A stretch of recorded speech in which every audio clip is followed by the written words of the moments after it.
नहीं है ना।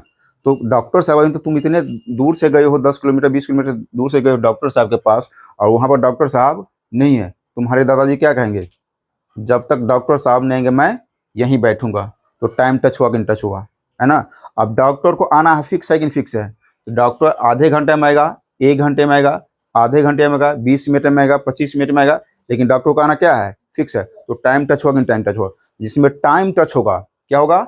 जिसमें टाइम टच होगा उसमें अनटिल का प्रयोग करना, जिसमें टाइम टच नहीं होगा उसमें अनलेस का प्रयोग करना। क्लियर हो गया? ठीक है। तो दोनों समझ में, अनटिल अनलेस का मतलब क्या होता है? जब तक नहीं, दोनों अपने आप में निगेटिव वर्ड है, इसके साथ नो नोट नेवर का प्रयोग नहीं किया जाता है। अनलेस का मतलब होता है कंडीशन, अनटिल का मतलब होता है टाइम कंडीशन। तो जिसमें टाइम टच होगा अनटिल का प्रयोग करना, जिसमें टाइम टच नहीं होगा उसे अनलेस का प्रयोग करना। क्लियर हो गया? ये स्ट्रक्चर देखिए। अब अनटिल का 2 स्ट्रक्चर है।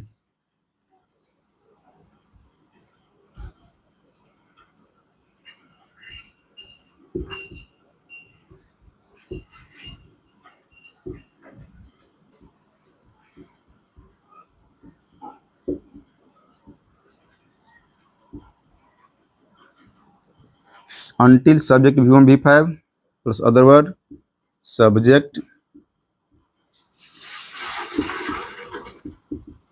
shall will plus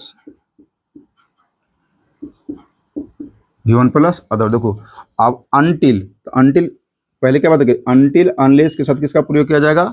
simple present का। किसका प्रयोग किया जाएगा? until सिंपल प्रेजेंट के साथ। और इसका सेकेंड क्लॉज किसके साथ होगा? सिंपल फ्यूचर के साथ होगा। किसके साथ होगा? सिंपल फ्यूचर के साथ होगा।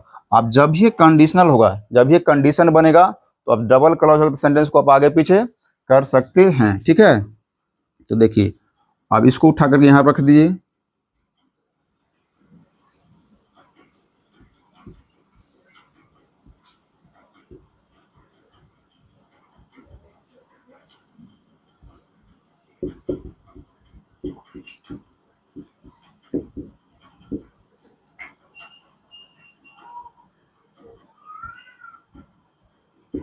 until प्लस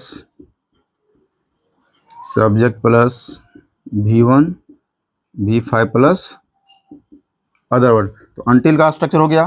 पहला क्लॉज किसका होगा? सिंपल प्रेजेंट का। और सेकेंड क्लॉज सिंपल फ्यूचर का होगा।